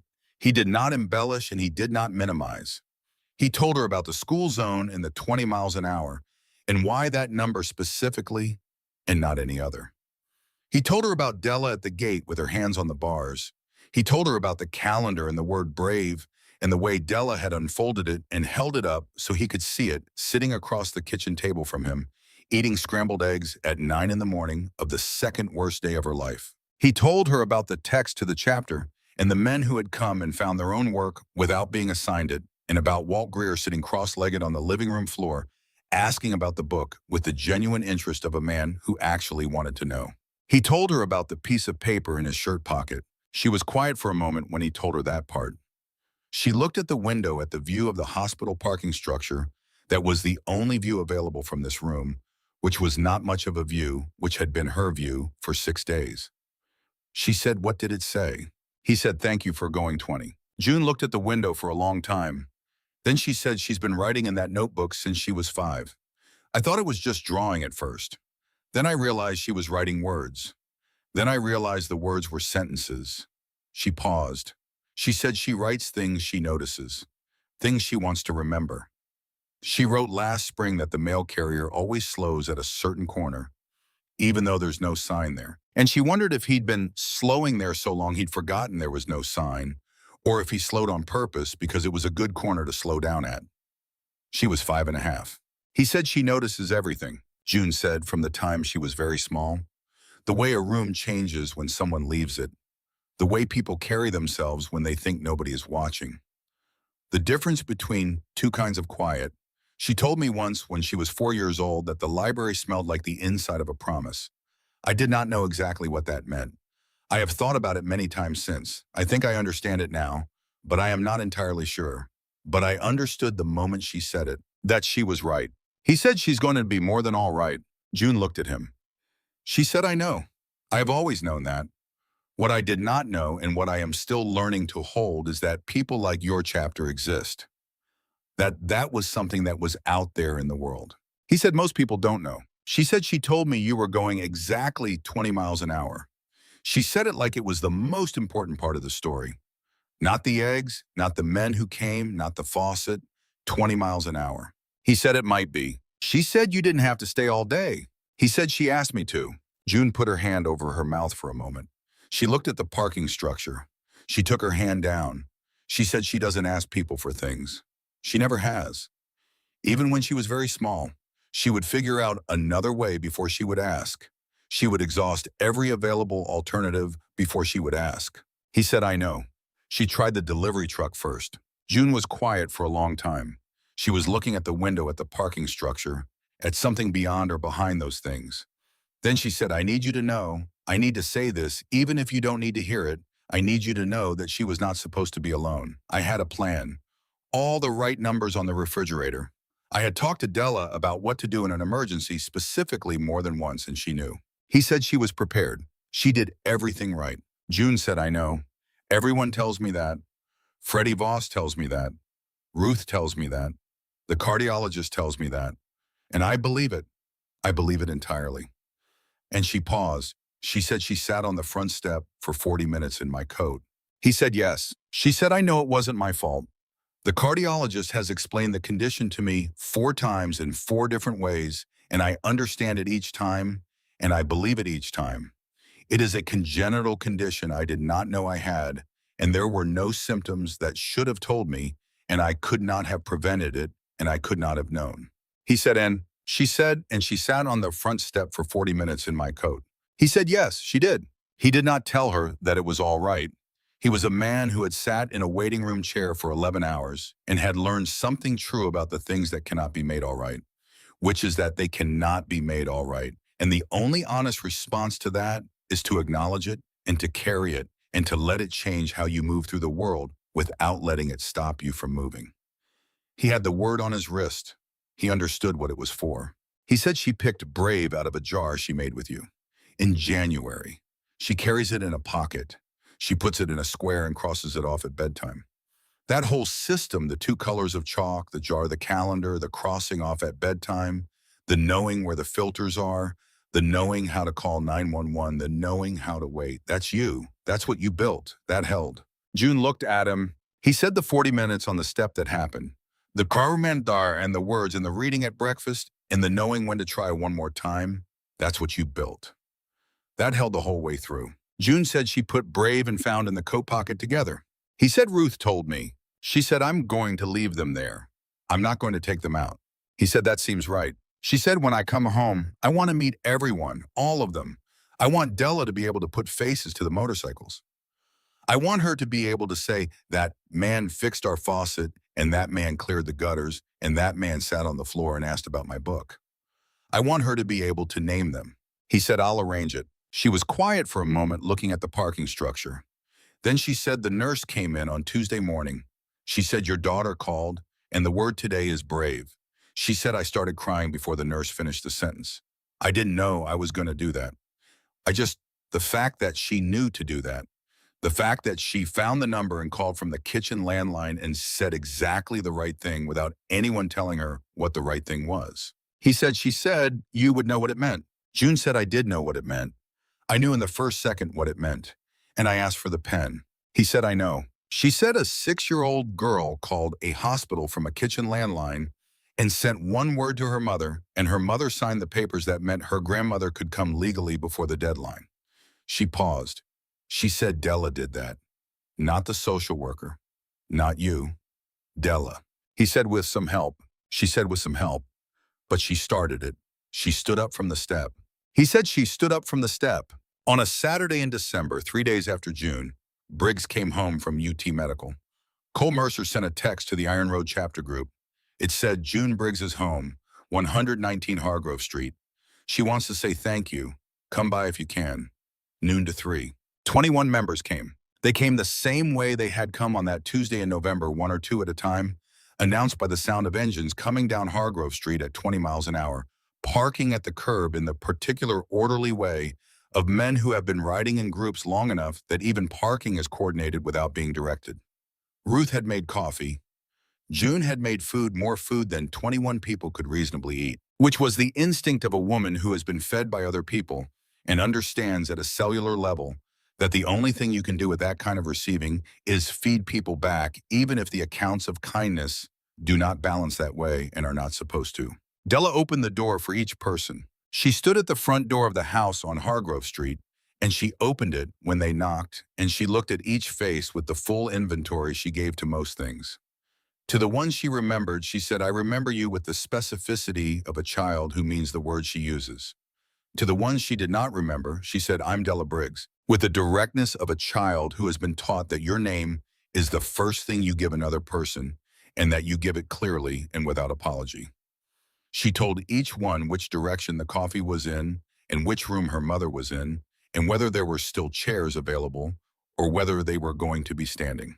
Walt Greer came. She said, I finished the book. He said what happened at the end. She told him. He listened to all of it the way he had listened to the beginning, with the same quality of genuine interest, the same follow-up questions that showed he had been tracking the logic of the story as she told it. He said, I thought that's what would happen. She said, did you really? He said, you told me enough in the middle that the end seemed likely. Once I understood what the central character actually wanted, not what she said she wanted, the rest of the story was the story of whether she was going to be honest about it. Della considered this with the deliberateness she gave most things. She said, that's a good way to read it. I'm going to remember that. She said, I'm reading the next one now. Same series, same people, but it's about different things. He said, what's the word today? She reached into the pocket of her cardigan. Her own cardigan, not her mother's coat, which was back on its hook where it belonged with the two small papers in the left pocket, and she took out the folded square and held it up. Generous. Walt looked at it and looked at the house full of people and looked back at her. He said, that's a good one for today. She said, I thought so too. I drew it this morning and I thought that's the right word for today. Sometimes you know right away. He said, and sometimes you don't know until later. She said, yes. Sometimes you draw it and you don't understand it until bedtime. Davis Polk came. Della said you fixed the faucet. He said it was dripping. She said it had been dripping since September. My mom talked about it every time she talked to Grandma Ruth. I heard her say she was going to fix it herself, and then she didn't, and then she said it again. He said I noticed it from the cabinet under the sink. The water stain told me how long it had been going. She said my mom wants to talk to you. He said she already found me. She found me about 7 minutes after I walked in the door. She had questions. Della looked toward the kitchen, where June was deep in conversation with Davis, the specific, focused posture of a woman who is learning how a thing in her house works and why it stopped working and how it was fixed, which is information she considers essential. She said, is she asking you a lot of questions? He said, many questions, yes, thorough ones. She said she does that. She likes to understand things completely. She says you can't take care of something properly if you don't understand how it works. He said that seems right to me. She said she cried a little bit when I told her you fixed it. Not because it was sad, the other kind of crying. He said, I understand. Curtis Boone came.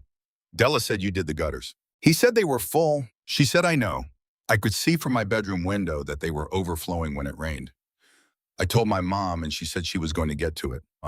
He said it's easy to not get to things when you're running things by yourself. She said yes. She paused. She said thank you. She said it the way she said most things, directly, without surrounding it with extra words, as if the words themselves were enough, and they were. He said, you're welcome, Della. Fletcher and Raymond came together, which was how they had gone to the grocery. Della said you bought the food.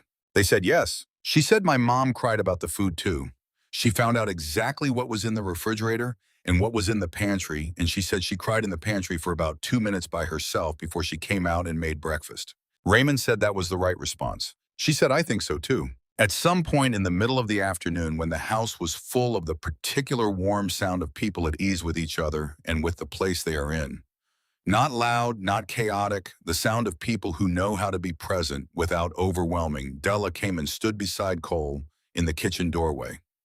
She stood beside him the way she had stood beside him on the couch that Tuesday morning, in the specific proximity of a person who has decided that this particular location is the correct one without needing to make more of it than that. She said how many people came. He counted what he could see from the doorway. He said 21. She said, plus you. He said, I'm already counted. She said, you're always counted. She said it with the matter-of-fact certainty of a child stating a fact she considers obvious. She said, my mom likes everyone. He said, everyone likes your mom. She said she cried when Davis told her about the faucet, the other kind of crying. He said, I know, the other kind. She said she's been crying about things all week. She says it's the medication, but I don't think it's the medication. I think she's crying because things happened while she was asleep and she missed them. She can hear about them, but she didn't see them, so they're not quite real to her yet. So I told her the whole thing again from the beginning. Everything I remembered. The delivery truck driver and his phone, the crackers, the eggs, Walt on the floor asking about my book, the motorcycles at the curb, the sedan across the street, Grandma's Subaru coming down the street at 5:54. All of it. He said, did it help? She said she cried more, but different crying, more real crying, like the things became real to her while I was telling them. So I think yes. He said yes. She reached into her cardigan pocket and took out the folded square generous and looked at it. She folded it back up and put it back in the pocket. She said, are you going to keep coming to Hargrove Street after today? He said, I come through here every time I go to the chapter house. She said at 20 miles an hour. He said at 20 miles an hour. She said, I'll listen for the engine. She said it without sentiment, as a statement of fact, not a wish, not a request, just an accurate description of something she intended to do. Then she went back into the room where Ruth was talking to someone about the drive from Chattanooga, and she sat on the couch and she picked up her book and she found her page. Freddie Voss filed her report on the 4th of December, which was the day after she came back from a week of leave she had not planned to take, but had been strongly encouraged to take by a supervisor who had the professional judgment to recognize the signs of someone who was operating too close to the edge of what they could sustain.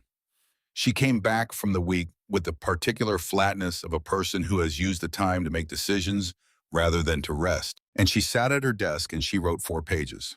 The report was addressed to the regional director of the Tennessee Department of Children's Services. It described the events of Monday the 18th and Tuesday the 19th of November in sequential and factual terms, the response to June Briggs's medical emergency, the placement of Della Briggs with a social worker, the social worker's departure at 11:30 p.m. on supervisor's instruction, the neighbor's check at midnight, the gap in oversight from midnight to 8:47 a.m. when a private citizen found the child alone on the front step of her home. She described the at-risk flag in the system, the erroneous data entry by Gareth Foley, the name collision between the Briggs file and a separate case in a different district, the 5 months the flag had been sitting in the system unchecked, unchallenged, and uncorrected, until a private citizen made a phone call and she started pulling threads. She described what the flag had nearly caused the placement of a child in temporary protective custody, not because of any genuine concern about her welfare, but because a clerical error in an overloaded system had been entered and not checked and not caught and not questioned until it almost caused a specific and irreversible harm. She wrote about the checking system that did not exist, about the backlog that made checking systems feel like luxuries rather than necessities, about the caseloads that made thoroughness an aspiration rather than a practice. She was careful. She was specific. She did not editorialize. She let the sequence of events make the argument because she had learned over 7 years of writing reports that were sometimes read and sometimes were not, that the reports that were read were the ones where the sequence of events made the argument and the writer's feelings about it were nowhere visible on the page. This one was read. It was read by the regional director who forwarded it with a brief note to the state office. The state office forwarded it to a legislative aide who was already, as it happened, in the middle of drafting proposed changes to the state's child welfare data management protocols, and who found in Freddie's 4 pages exactly the kind of specific documented sequential case study that made proposed changes into necessary ones. The aide called Freddie in January. They talked for 2 hours. Freddie sent 3 follow-up documents in the weeks after that conversation. The aide sent 2 back. The process was slow and bureaucratic and moved through channels that were not designed for speed, which was frustrating, in the way that all such processes are frustrating, and also in the way that Freddie had come to understand over 7 years of working inside such processes. The only way that changes of this kind reliably hold. Fast changes are fragile. Slow ones have to survive long enough to become the way things are done. Gareth Foley's. Gareth Foley was reassigned from data entry to a position that did not involve entering data. A cross-referencing protocol was piloted in the Knox County District beginning in February. The protocol required a second-person verification on any at-risk flag entered into the system. It added approximately 12 minutes to the process of entering a flag. There were complaints about the 12 minutes. The complaints came from people who were already overwhelmed and for whom 12 additional minutes on each of 100 flags was a real and significant burden. The complaints were noted, the protocol remained. Della Briggs crossed off every day of December on her calendar. She crossed them off in pencil, one diagonal line, neat and consistent, the same as every other month of the year. She drew a word each morning from the jar and put it in the square without looking and looked at it at bedtime when she crossed off the day. Some words were right, some were wrong in interesting ways. Some were wrong in ways that did not become clear until much later. She kept the ones that were right in the left pocket of her cardigan, the pocket that was the right size for a folded square of paper. By the end of December, she had several words in the pocket alongside brave and found. Warm was in there from the Saturday the chapter members came, and the house was full of people and coffee and the particular sound of many voices in a small space, all of them choosing to be there, all of them present by decision rather than by obligation. Steady was in there from a Wednesday when she had a very difficult day at school, the particular difficulty of being the child whose mother had been in the hospital, the unwanted specialness of that, the way certain people looked at her and said things that were meant to be kind and were not, and she had held herself through all of it without letting anyone see how difficult it was. Patient was in there from a Thursday when she sat very still on the couch next to her mother while her mother slept and she watched her breathe, the specific and necessary act of watching someone breathe when you have recently needed to know whether they were breathing, and the watching had required something she did not have a word for until she drew it from the jar that morning. And there was one other word from a morning in December when her mother was sitting in the kitchen reading the newspaper and the sun was coming through the window. In the particular way it came through on clear winter mornings, and everything was ordinary, in the way that ordinary becomes something else entirely when you understand what it costs to get back to it. The word that day was enough. She kept that one without deliberating. June Briggs went to cardiac rehabilitation 3 times a week starting in early December. The program was at a facility on the west side of Knoxville, and Ruth drove her for the first 3 weeks until June's cardiologist cleared her to drive herself. The clearance came on a Thursday morning. June drove home from the appointment and sat in the car in the driveway of number 119 Hargrove Street for a few minutes after she turned the engine off. Not because anything was wrong, because the ordinary fact of driving herself home from a medical appointment was after 6 weeks of not driving, not entirely ordinary, and she wanted to sit with that for a moment before it became ordinary again. She went inside. Della was at school. The house was quiet in the particular way of a house that is between people inhabited, cared for, full of the signs of ongoing life, but temporarily without the people who make it what it is. She stood in the front hall and looked at the chalkboard with the week's schedule in blue and red, and the hooks with their specific items on their specific hooks, and the calendar on the closet door with all its crossed-off squares. She looked at the coat on the hook. She reached into the left pocket. She felt the papers there, several now, more than 2, because Della had been adding to them through November and December, the words that were right enough to keep the ones that named something true about the day they were drawn. June did not take them out. She put her hand in the pocket and felt the different sizes and textures of them, the soft, worn fold of the ones that had been there longest. She took her hand out and went to make tea. She stood at the kitchen sink while the kettle heated, and she looked at the faucet that did not drip. She had asked Davis Polk at the December gathering exactly what had been wrong with it and how he had fixed it and what she should look for in the future to know whether it was starting to go wrong again. He had answered all of it with the patience of a man who is used to explaining his work to people who want to understand it and who does not find the explaining beneath him. She thought about him now, looking at the faucet, the specific way he had described the washer, in the seat, and the difference between replacing both versus just tightening what was there. The difference between a temporary solution and a real one. She thought about Cole Mercer, who had received a text at 9 in the morning on a Tuesday and had sent one text to 41 numbers with no expectation of response and had stayed at her kitchen table all day. The kettle boiled. She made her tea and sat at the kitchen table and looked at the Tuesday square on the calendar. Found in Della's careful pencil. Della had told her the story of the word drawn without looking, placed without reading, unfolded at bedtime more than once because June had kept asking her to tell it again. And Della had told it each time with the same care and the same detail as if the story deserved to be told correctly every time it was told. June had asked what Cole had said when he saw the word. Della had said he didn't say anything for a minute. He just looked at it and then looked at me. And that was the same as saying something. June drank her tea and looked at the kitchen and the ordinary December light coming through the window over the sink, and she thought about what it meant to come home to a house where a word had been drawn from a jar on the worst day of the year and had been right. She heard the engine at 4:23, not a car engine, a motorcycle coming down Hargrove Street at the particular low and steady speed she now recognized without having to think about it. She had learned the sound in the 3 days she had been home, learned it the way you learn the sounds of the street you live on when you have been paying close enough attention, learned it so that she could identify it without looking. She looked at the window anyway. She watched the motorcycle come down the street at 20 miles an hour, steady as a metronome, and pass the house without slowing, and continue to the Peachtree Lane intersection and turn. She looked at the clock, 4:23. She thought about a school zone sign and 9 years of 20 miles an hour, and the arithmetic of what one small, consistent, unremarkable choice had made possible on a Tuesday morning in November. She went to the closet door. She looked at the calendar. She got down on one knee and looked at it at Della's eye level, the height at which it had been taped, and she read some of the words in the squares she had not looked at before the daily record of the year. 2 colors of pencil, 1 word per day. Warm, late, careful, windy, surprised, bright, lost, brave, found, enough. She put her hand flat against the construction paper, all those squares and crossed off days.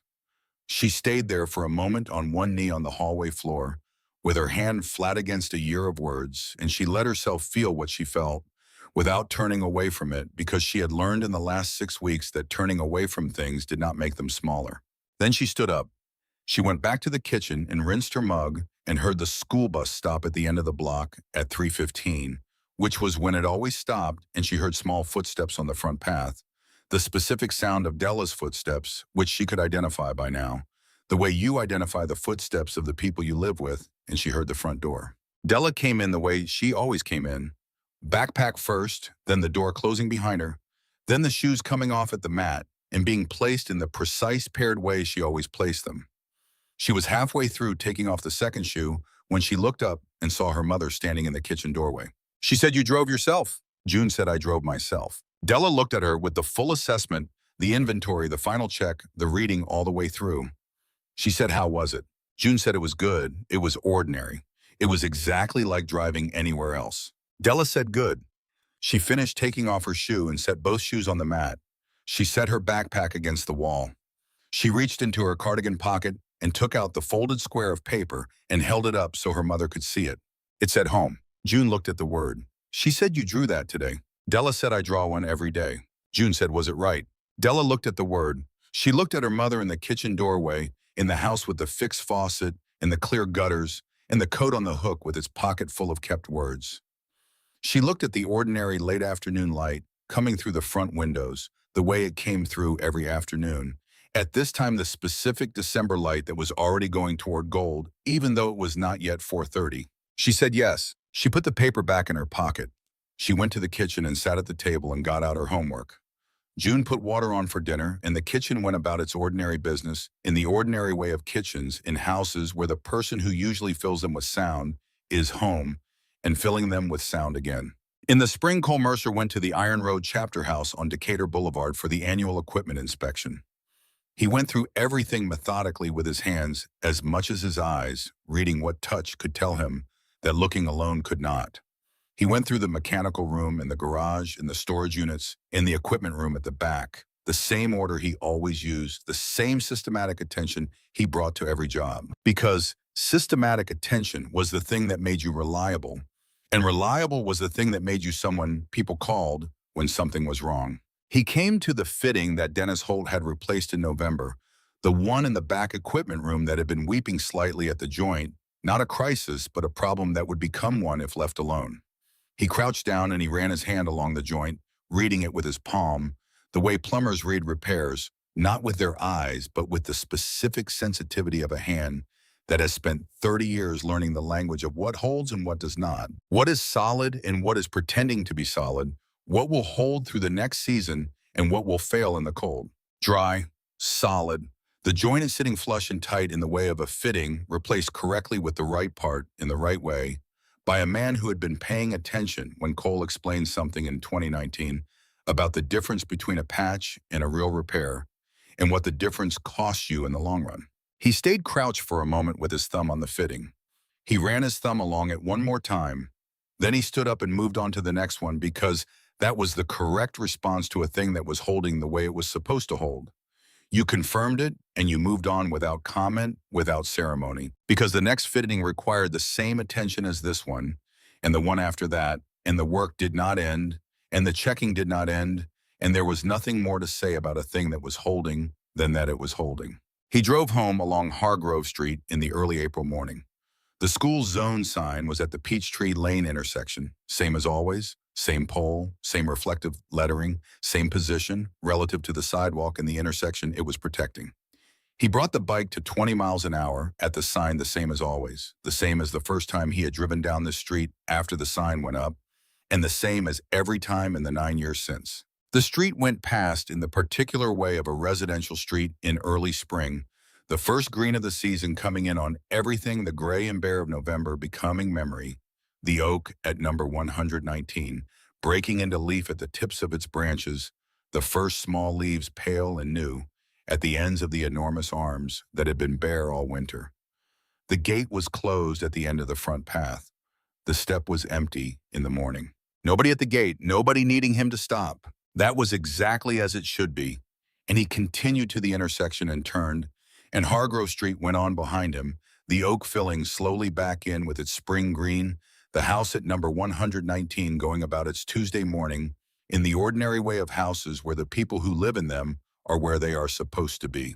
The small piece of paper was still in the pocket of his work shirt where it had been since late November. He had not decided to keep it there. He had simply not moved it, and then more time had passed, and now it was April, and it was still there. And he had stopped noticing it in the way you stop noticing the things that have become part of how you move through the world, not absent but present, without requiring attention. The way the word on his wrist was present without requiring attention. He noticed it sometimes. On cold mornings when he put his hand in the shirt pocket for warmth and felt the soft, worn fold of it. On days when he changed shirts and moved it from one pocket to the next without looking at it, knowing what it was by the feel of it, the way you know certain things by touch when you have been carrying them long enough. Thank you for going 20. He knew what it said. He did not need to unfold it to read it. He carried it the way he carried the word on his wrist, not as a reminder exactly because he did not need reminding. As a record, as the specific and particular evidence of what one small, consistent, unremarkable thing had made possible on a morning in November, when a school zone did its quiet work and a girl in a coat too large for her stood up from a front step and walked to a gate and tried one more time. She had tried the delivery truck driver. She had tried the woman with the dog. She had tried 3 cars that had not slowed. She had been alone for 23 hours with crackers and peanut butter and a word in her pocket and a calendar on a closet door and the particular steady courage of a child who has not yet learned to stop trying or who has learned it and has decided not to apply what she has learned because stopping is not available to her and she knows it, and so she does not stop. She had gone to the front step because the front faced the street, and the street was where people passed, and passing people were the last resource she had. She had stood up when she heard his engine. She had walked to the gate. She had looked at him with the expression of a child who has used up everything she had except this one more try. And he had been going 20 miles an hour because a sign told him to, and he had understood the reason. And so he had done the thing the same as he had done it every time for 9 years, without drama, without expecting anything from it, the same small, unremarkable compliance performed out of simple respect for the reason behind it. That was all. That was the whole of it. And sometimes that is how the world holds, not through grand gestures or perfect systems, or the arrival of exactly the right help at exactly the right moment through exactly the right channels, but through the accumulation of small, consistent, unremarkable choices made by people who understood the reason and did the thing. The school zone sign, the scrambled eggs, the text to 41 numbers on a Tuesday morning with no expectation of response. The faucet fixed because it was dripping. And a dripping faucet is a problem with a solution, and a man with the knowledge and the tools to apply the solution is the solution. The ladders from the garage and the bags from the grocery on Jefferson Avenue, and the man who sat on the living room floor and listened to a child explain her book all the way through with genuine interest, as if there were nowhere else to be and nothing more important in the world at that moment than the ending of the story. And a girl who drew the word brave from a jar on a Monday morning and did not yet know what she was going to need it for, and who needed it, and who used it, and who was right about it. The world did not fail her completely.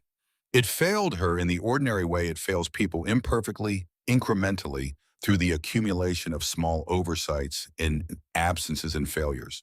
To slow down, made by people who were busy and tired, and who did not mean harm, and who caused it anyway, because meaning and causing are two different things, and the gap between them is where most of the harm in the world actually lives. The social worker who was called away at 11:30 because her supervisor made a decision that was wrong. The neighbor who looked in once at midnight and went home because the child was asleep, and that seemed like enough. The delivery truck driver who looked at his phone, the woman with the arm who smiled without hearing, the three cars that did not slow. And then one man was going 20 miles an hour because he had always gone 20 miles an hour on that block, and he heard what she said, and he could not ride away. And then 37 phones received one text, and then there was a faucet that did not drip, and gutters that were clear, and a refrigerator stocked for a week, and a man sitting cross-legged on a living room floor asking about a book with the full attention of a person who has decided that this moment, in this conversation, in this child are the thing that matters right now. And a girl who called a hospital from a kitchen landline and sent one word to her mother and got the pen signed. And a grandmother who drove 114 miles with both hands on the wheel through traffic that moved and traffic that did not, and arrived at 5:54 when the deadline was 6. And a social worker who filed 4 pages she did not have to file and sent them up through channels that moved slowly and held. And a word drawn from a jar in January kept in a pocket through the worst day of the year and still right at the end of it. That is not everything. It is not enough, not as a system, not as a guarantee, not as the answer to the larger fact of children who sit on front steps in coats too large for them and try the delivery truck driver and the woman with the dog and the cars that do not slow. It is not enough, but it is what was available on that Tuesday in November on Hargrove Street in Knoxville, Tennessee. And the people who had it gave it, and sometimes not always, not by design. Not because the system works the way it is supposed to work, but sometimes that is how the world holds. The sign, the eggs, the text, the faucet, the man on the floor, the word in the pocket, the grandmother on the road with both hands on the wheel, all of them small, none of them sufficient alone.